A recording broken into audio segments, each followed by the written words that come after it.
Hi, this is Graham Jeacocke. Now, this is for Ben Shapiro, the American Jewish individual who's very well known. Now, his background is he's studied law, he likes music, he's Jewish, and that's about it. Now, but he's also made a few comments.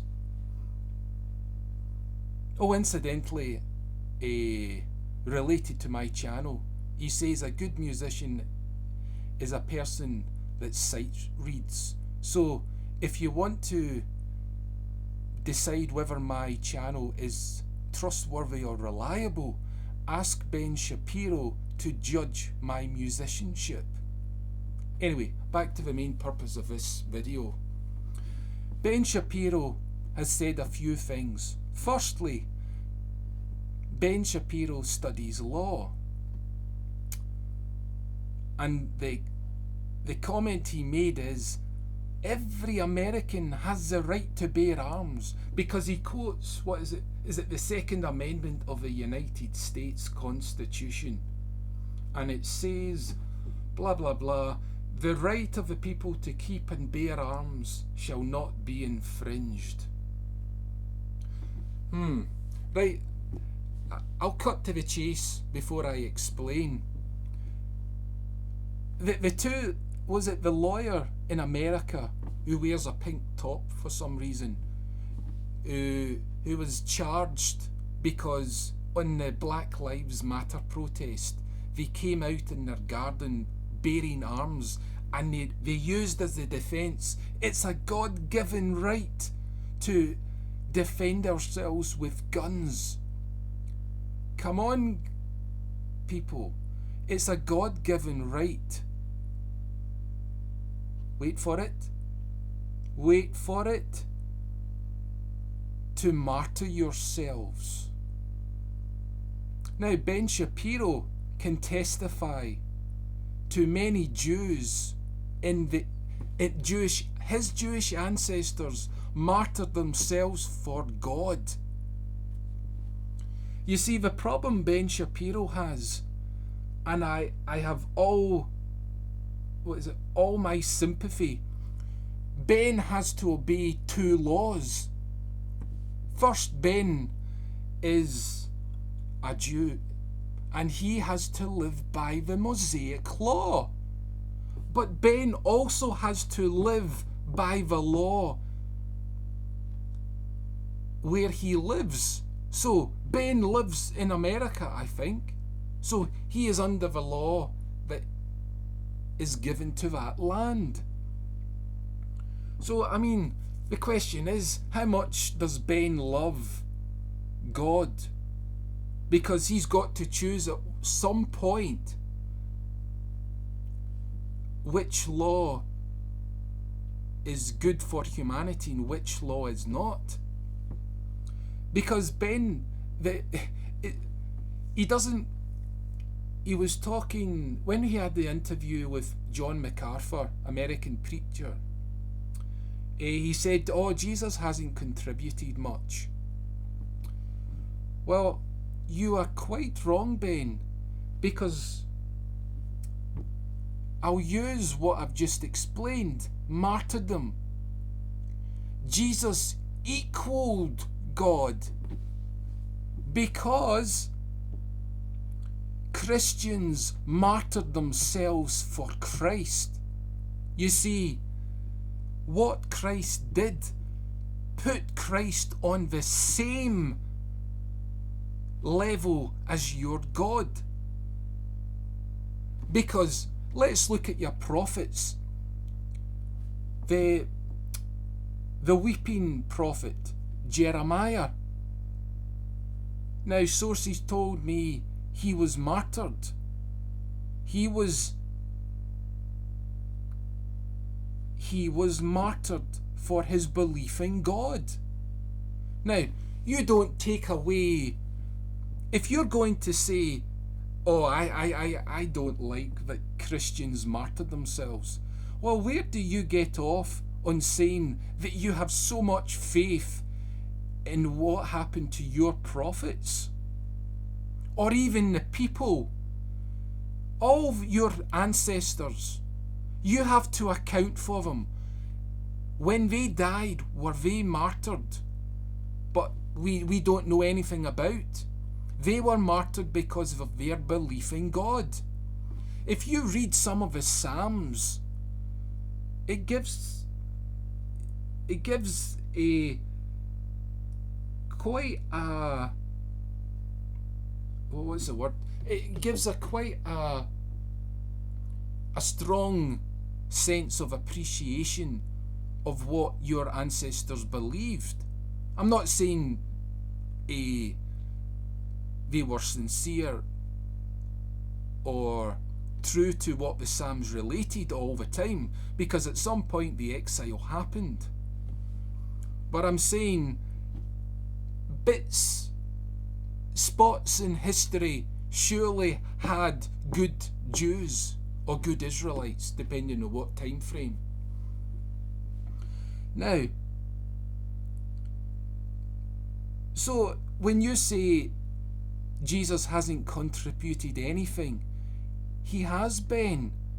He has equaled God because people are willing to die. Now, Jesus also said, a house divided will not stand. Now, if we are to take your name, Mr. Shapiro, the house of Shapiro, can the house of Shapiro stand? Because you have put your family into a difficult predicament. Because, as I have said, you are under two laws. So, I remember another argument you said. You said that your God likes a Jew being rich. Well, Jesus gave up his wealth to glorify God. So, in your wealth, how do you glorify God? Because at some point, your situation is a double-edged sword. Just like Jesus said, I come with a double-edged sword. You bring to your family a double-edged sword, because on the one hand, you being the father of your family, that your wife and your children, you make a decision because you're the head of a household, I take it. Now, you are the slave to two laws, the Mosaic law and the American law. So who are you going to honour more? I mean, does God give you mercy for pushing God to the side to get all your friendships, all your contacts, to get your big house, to get your position thrust upon you, so you have the luxury to go through the different universities in America and lecture students? You got quite a privilege. So, back to what my original point is, Ben. You have defended American people, whether they are Jews or whether they are non-Jews, that you have said, obey the Constitution. Well, not obey, I mean, you have the right to defend yourselves. But that's not strictly all the options you have. If you love your God, the number one of the 10 Commandments, the highest priority for a Jew, to love your God, you give people all the options they have to make. Now, you don't have to follow through with it, because God knows everybody has their limits. God judges their hearts. He knows a person's limits.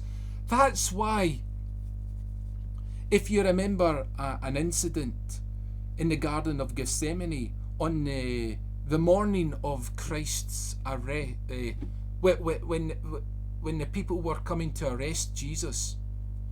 And what did Peter do? Peter took a sword and swiped the ear off that servant.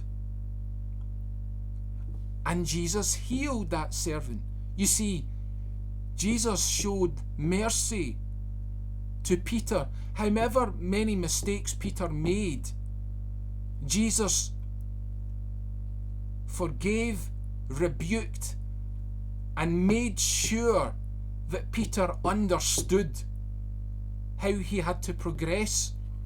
But you, as a loving, God-fearing Jew, you don't teach that to the people, because you have been bought by the very nature of law. You see, you sell law to the citizens more than you sell God to the citizens, because you have to tell the American citizens you have another option. You can martyr yourself, because you glorify the martyrdom of all your ancestors, because they never renounced your God. Because Christians did it. Ironically, they did it with a human being, Jesus Christ. Now, that is showing up, because who would martyr themselves for a man? You see, the common mistake, well, it's very strange, because you've studied law, you know what evidence is, because you're putting all the facts on what Jesus is. So when you're looking at Jesus in the Gospels, you're saying, oh, Jesus is God, and you're getting confused. No, Jesus had two titles: Son of Man, which you are. Let me remind you, Ben, that Samson was a son of man. You see, Samson and Jesus share a common is it function in life? Yeah, okay, for want of a better word, don't like it, but I can't think of anything at the moment. Samson was given the Holy Spirit through God. His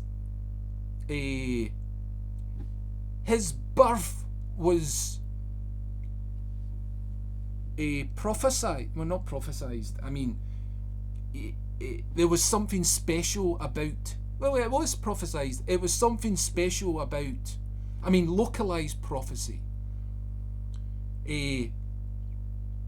So there was something special about Samson. He was going to get power. But that's what happened to Jesus. He was prophesied locally, like Samson's parents. And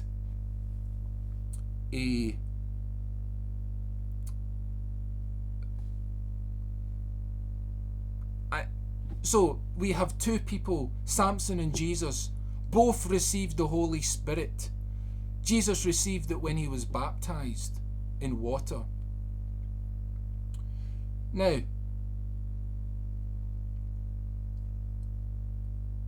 Samson chose to abuse the power. That's why you have the story related in Judges that Samson went and killed all those Philistines. Whereas Jesus took a different approach. He looked at the first commandment, love your God. And loving your God means you don't kill people. You see, there was a crossroads between Samson and Jesus. Jesus loved God. He didn't choose to abuse the powers that he was granted through the Holy Spirit. Samson chose to do the exact opposite and abuse them.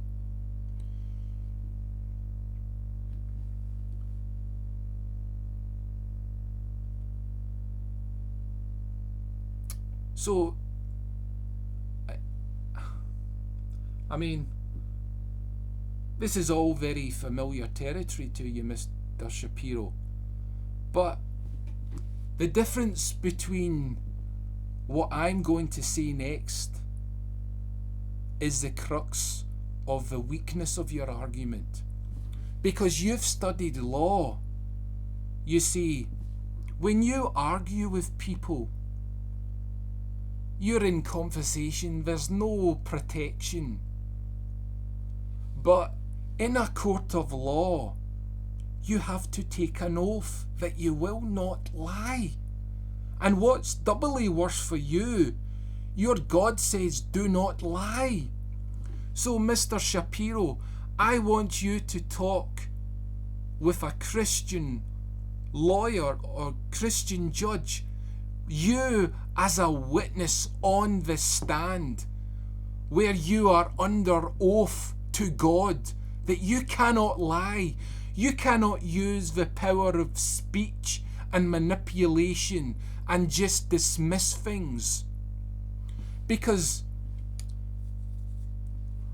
I study a little bit of law, not as good as you, Mr. Shapiro, but when it comes to sexual crimes, right, a rapist and a victim of rape, you see, a victim of rape has to take a stand, and their history and personal lives are scrutinised in a most uncompassionate way.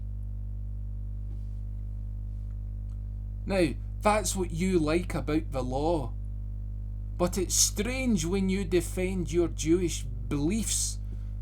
You will never set foot in a court law, in a law court, to demonstrate how much faith you have in them. You see, Paul, whom you dismiss, was on trial. Remember the name Festus? Remember the name Pontius Pilate? Remember Caesar? So I want to put this request for Ben Shapiro. You have all the power to set up a mock trial where you put the beliefs of a Jew and the beliefs of a Christian to the test. Just like, who was that prophet? Elijah. Elijah did what he did with the prophets of Baal. He got them up to a mountain and he says, get all your Baal prophets together and burn this sacrifice. Right? What's that expression? Put your money where your mouth is, Mr. Shapiro, because I know you have quite a lot of money. But I rather prefer my adaptation. Put your faith where your folly is, Mr. Shapiro. Anyway, this is in good faith. I hope I don't come across as being hurtful or I want to humiliate the Jews. No, I don't want to humiliate the Jews. I want you to acknowledge your true beliefs in action if they stick up well. Anyway, that's it. Enjoy the rest of your day, who's watching. And if Ben does not get to see this, I hope somebody will pass this link on so he does. Or any Jewish lawyer, in fact. But it's Ben Shapiro who's in the public. He can get he can bring in the crowd, so to speak. Anyway, bye.